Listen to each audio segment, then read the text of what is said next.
like the county government. Please, please, don't deal with the employees of the county as your own employees in your own house. Don't use them for political reasons. Those are civil servants paid by the people of your county, particularly my county, Siaya. Why should you be shifting people here and there and expelling them from jobs here and there simply because they are politically not supporting your ideas? If your ideas are bad, the private views of your employees after leaving office are their own, and they are entitled. And when you say you are a Democrat and you want to be a dictator in your own county, then that's your ideal, which you are preaching to the country. You are preaching water and drinking wine. Mr. Speaker, I don't want to speak more than that.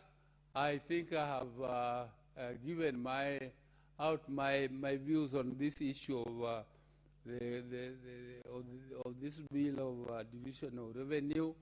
And Mr. Speaker, I would like to end by saying that I support the bill. Thank you, Mr. Speaker.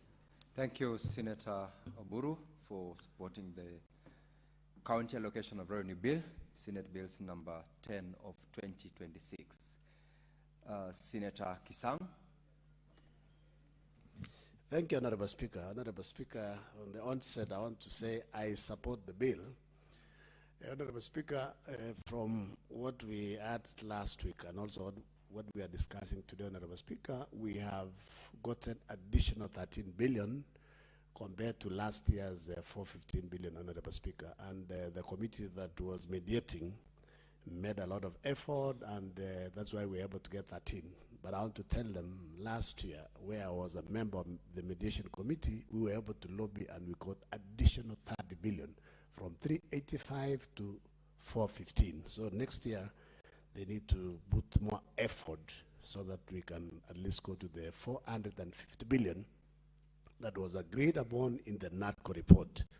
The reason why I'm saying that, Honorable Speaker, it's because I'm among the 12 small counties that have gotten affirmative action of 371 million every year from last year until 2029, Honorable Speaker, because these are counties that basically we were saying they were very busy basically paying salaries and buying mandasis and tea, Honorable Speaker. But at least now with the 371, they need to make an effort and do serious flagship projects that can be seen. In fact, I want to speak to my governor and my MCS that we had agreed in a meeting with them, Honorable Speaker, that the additional 371 million every year, they need to look for flagship projects in all the 20 wards of Elgeyo-Marakwet County that will benefit the people of Elgeyo-Marakwet County, especially in the health sector, Honorable Speaker, because across the country,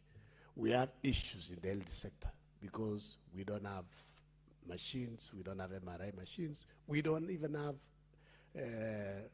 the capacity to diagnose cancer early, Honorable Speaker, so that our people may get treatment early enough. So those are the things that at least I'm happy about. And Honorable Speaker, I want to speak specifically about the affirmative action, the 371 million for each county. And I want to ask the governor for Elgeyo-Marakwet County and the other 11, including Nyamira, Tharaka-Nithi, Isholo, Lamu, Honorable Speaker, that if they have not confirmed the ECD teachers, this is where they can also ensure that our ECD teachers who have been on contract or on temporary for the last maybe 30, 20 years, Honorable Speaker, that they get employed on permanent and pensionable, and they get some reasonable salary, at least 20, from 18 and 20 and above 1,000, Honorable Speaker, so that at least they can have some decent income to feed their families, Honorable Speaker. Honorable Speaker, another issue that we also need to ask our governors, as they get these resources, is the CHBs. Across the country, Honorable Speaker, CHPs get prompt 2,500 from the national government. I don't know why the governors are not paying their part. This is something they signed for literally. They were not forced to sign. They signed, and they need to pay our CHPs on time. They need to pay them every month, like the way they pay themselves, Honorable Speaker. In fact, I was giving a suggestion, Honorable Speaker, to my governor and the MCS that if they are removing this 2,500 for each CHB from every ward, because in Elgeyo-Marakwet County we have what we call Equitable Development Act, where the money is shared among the wards equitable. If they are removing it as a development from the ward, Honorable Speaker, what they need to do then is when they are doing the budget, they need to remove it as a salary, as a recurrent, so that the CHBs, they get prompt payment, they can also plan, they can also budget on this particular stipend, Honorable Speaker. Honorable Speaker, I want also to weigh in on extension workers, weigh in on veterinary officers across our wards, Honorable Speaker, for us to have food security, for us to ensure we have enough milk, we have enough cows, we have enough meat, even to export, Honorable Speaker. We need to go back where it was those days. I remember during Moi days, we used to have agricultural extension officers across all our divisions going around educating farmers about the testing of the soil, looking at the products that they are supposed to grow, Honorable Speaker. So the counties, with these additional resources, they need to employ additional extension officers, additional officers, livestock officers, to help the farmers on AI, so that, you know, we can produce more milk, we can produce quality milk, we can also grow quality crops, Honorable Speaker. Especially in my county, we are doing campaigns on avocado, we are doing campaigns on coffee, we are doing campaigns on bilateral, Honorable Speaker. But without extension officers, we will not be able to achieve what we intend to do as a county, Honorable Speaker. Honorable Speaker, my colleagues have talked about bending bills. It is true. There are many people who have died, who have gotten stroke. Others have even committed suicide because of bending bills. We want to urge our governors, Honorable Speaker, especially the second-term governors. Some of them, Honorable Speaker, what they do towards the end, towards the election period, they overcommit even things that were not on the budget. They passed the budget. They give out contracts. They give out LPO, local service orders, or local budget orders, Honorable Speaker, and they commit. People put their own money, they do work, but when there is change of card, Honorable Speaker, this becomes, they are treated as suspicious expenditures, Honorable Speaker, and then people go for years, several years without being paid. And they have already committed the resources, they've done work, some have even taken loans from the banks, and they are unable to pay the loans. Then they get auctioned, Honorable Speaker. It is important, maybe the last 3, 4, 5, 6 months of election year, Honorable Speaker, for auditor, not only the control of budget, to ensure they monitor and check what the governors are procuring, Honorable Speaker, because most of the pending bills are as a result of this. And also, which is also very sad, Honorable Speaker, some of the counties, they are not paying statutory deductions. Pay as you earn, they don't pay SACCOs, they deduct loans from employees, but they don't remit to the banks. And this is very serious, Honorable Speaker. And then eventually, employees are listed under CRP because they will say loans have not been paid, and it's already been deducted from the payslips, Honorable Speaker. Honorable Speaker, we want to also ask the controller budget to be vigilant, because what happens, Honorable Speaker, some governors, some executives from the county, when they requisition for disbursements, they list particular contractors to be paid.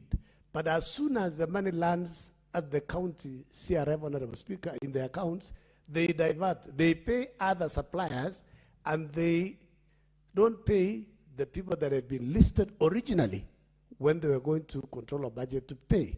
we want to ask, if it is possible, Honorable Speaker, they tighten the IMI systems to ensure they lock this particular system where governors will not be able to divert. In fact, Honorable Speaker, I'm surprised that some of the counties that we visited, they want to procure county integrated revenue management system, Honorable Speaker, and some of them don't even have resources to procure systems. And National Treasury, with Council of Governors, had a proposal to do a unified system like IBMIS, so that the governors don't have to procure a system. But most of them are resisting. Why are they resisting? It's because of corruption. Because it's easy to steal money from on-source revenue, because most of them are putting on-source revenue in commercial banks, where Treasury, Controller Budget don't have a window to see. They don't have a view of these particular accounts. That is why the governors are resisting to have one unified county revenue management information system, Honorable Speaker. This is something we need to pursue, so that we have a unified system. It's easy to know. You can check what the counties are collecting. Some of the counties, Honorable Speaker, were collecting even more during the local government authority days. But now the revenues have gone down. Not that because they're not collecting. They are being collected, but the leakages are more. Honorable Speaker, with those few remarks, I don't want to take a lot of time. I want to support. And as Olekina has said, maybe then we need to do amendments and put a rider to say that bending bills should be given a priority. But not all of it, Honorable Speaker, because you had from Nara County, they have 6 billion bending bills. Out of 10 billion they're getting, if you pay 6 billion, then it means basically the county will not run. So maybe they need to give a payment schedule, and then they can schedule over a period of, say, 3 years or so, and then they give a commitment that they are going to clear all the pending bills. Thank you, and I support.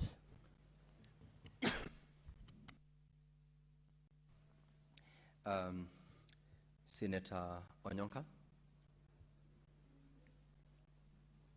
I, first of all, would like to really thank you, Mr. Speaker, for giving me this opportunity